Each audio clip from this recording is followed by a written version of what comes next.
പല നടിമാരും ലൈംഗിക പീഡനം സഹിച്ചാണ് സിനിമാ രംഗത്ത് തുടരുന്നതെന്ന ഹേമ കമ്മിറ്റി റിപ്പോർട്ട് ഞെട്ടലുണ്ടാക്കുന്നതാണെന്ന് സിപിഎം ജില്ലാ സെക്രട്ടറി എം.വി. ജയരാജൻ. തെറ്റ് ചെയ്തവരുടെ പേരിൽ നടപടി സ്വീകരിക്കണമെന്നും അദ്ദേഹം തളിപ്പറമ്പ് പരിയാരത്ത് പറഞ്ഞു.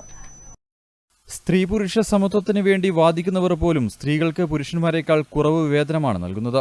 മലയാള സിനിമ ലോകത്തിന് അഭിമാനമാണ്. അതുകൊണ്ട് സിനിമാ വ്യവസായത്തെ സംരക്ഷിക്കണം. എന്നാൽ തെറ്റ് ചെയ്യുന്നവരുടെ പേരിൽ നടപടി സ്വീകരിക്കണമെന്നും എം.വി. ജയരാജൻ പറഞ്ഞു.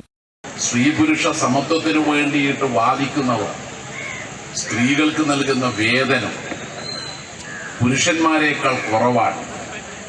ഇങ്ങനെ നാനാ രീതിയിലുള്ള പീഡനത്തിനിരയായിട്ടാണ് നാം സിനിമാ ലോകത്തെ കാണുന്നത്. മലയാള സിനിമ ലോകത്തിന് അഭിമാനമാണ്.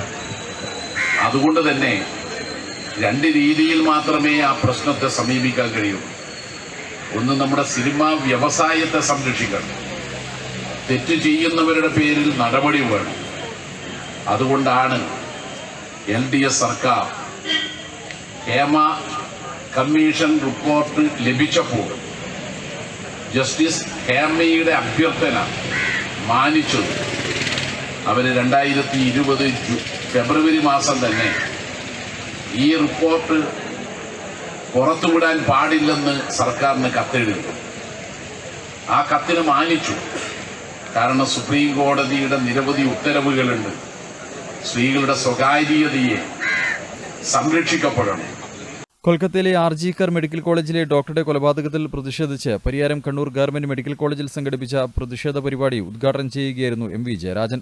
SFI, DYFI, AIDWA, NGO, KGOA, KGNA തുടങ്ങിയ സംഘടനകളുടെ നേതൃത്വത്തിലാണ് പ്രതിഷേധം സംഘടിപ്പിച്ചത്.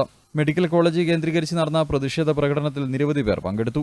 PK ശ്യാമള അധ്യക്ഷത വഹിച്ചു. M. Vijin MLA, TV Rajesh, TP അഖില, VK Nisha, KV Shijith, R. Ajitha എന്നിവർ സംസാരിച്ചു. News bureau, Taliparamba.